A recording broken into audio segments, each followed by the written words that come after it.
Assalamualaikum warahmatullahi wabarakatuh. Alhamdulillahirabbil alamin wa bihi nasta'inu ala umurid dunya waddin. Wa sallallahu ala sayidina Muhammadin khatamin nabiyyin wa imamil muttaqin wa sayyidil mursalin wa ala alihi wa sahbihi ajma'in. Wa la haula wa la quwwata illa billahil aliyil azim. Saudara-saudaraku dimanapun kita berada, marilah kita selalu tingkatkan iman dan takwa kita kepada Allah Subhanahu wa taala.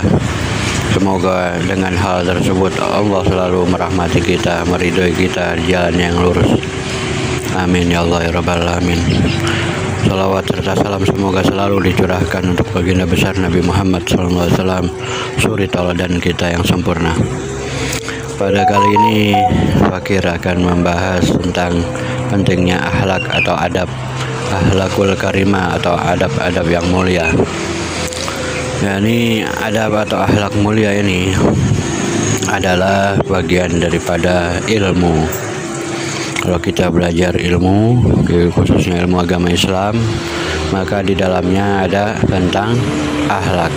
Bagaimana kita agar mempunyai akhlak yang mulia. Ada di dalam kitab Ta'lim Muta'alim, ya, bagi para yang mulai belajar, pemula belajar kitab tersebut. Adabul Insan juga ada, yang mana di situ kita akan diajarkan oleh guru-guru kita tentang adab-adab yang mulia. Ya, ini pertama adab kita kepada Allah Subhanahu wa taala, adab kita kepada Rasulullah sallallahu alaihi wasallam, dan adab-adab kita kepada sesama manusia, sama makhluk. Jadi yang pertama, saat kita belajar tentang adab atau akhlak mulia, kita harus singkirkan ego, hawa nafsu kita harus kita bisa kendalikan. Agar apa? Agar akhlak itu dapat mulia, agar tercipta masuk ke dalam diri kita pelajaran tentang akhlak tersebut. Jangan kita bawa ego dan hawa nafsu kita. Lalu yang kedua, untuk mencapai akhlak yang sempurna, dia harus membuang rasa sombong dan rasa angkuh, serta rasa memiliki, serta rasa mulia, merasa suci. Nah, ini harus dibuang jauh-jauh. Agar apa?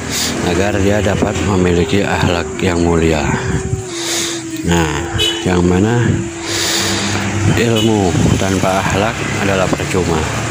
Jadi saat kita nanti sudah mengerti tentang bagaimana cara berakhlak mulia, disitulah kita baru menyadari bahwasannya akhlak mulia adalah tingkatan ilmu yang tertinggi. Ya, contoh, apabila orang ini telah menggapai ilmu ma'rifatullah, ilmu mengenal Allah Subhanahu wa taala, niscaya hidupnya akan seperti orang yang tidak punya apa-apa, orang yang berserah diri kepada Allah Subhanahu wa taala, karena dia beradab, berakhlak mulia kepada Allah Subhanahu wa taala yang maha memiliki segala sesuatu, sehingga dia merasa tidak memiliki apapun. Begitu juga kepada akhlak kepada Nabi Muhammad SAW, Nabi yang tercinta, yang membawa risalah, yang membawa petunjuk kepada kita. Kita harus beradab dengan banyak membaca sholawat, berterima kasih kepada Rasulullah SAW, serta akhlak-akhlak kita kepada manusia yang lain, khususnya kepada yang lebih tua, kita berakhlak mulia, menghormati, mengasih sayangi, dan kepada yang muda kita mengasih sayangi juga. Kepada alam pun kita menjaga alam agar tidak rusak, ya, agar tidak musnah kelestariannya. Sehingga dengan beradab mulia tersebut, Allah akan mengasihi sayangi kita. Nah, manusia, makhluk yang lain akan mengasihi sayangi kita pula. Karena dengan akhlak yang mulia lah orang beribadah itu harus ada akhlak yang mulia. Karena tanpa akhlak mulia percuma. iblis pun ilmunya lebih tinggi dari kita, tapi dia tidak berakhlak mulia, maka diusir dari surganya Allah Subhanahu wa taala. Maka dari itulah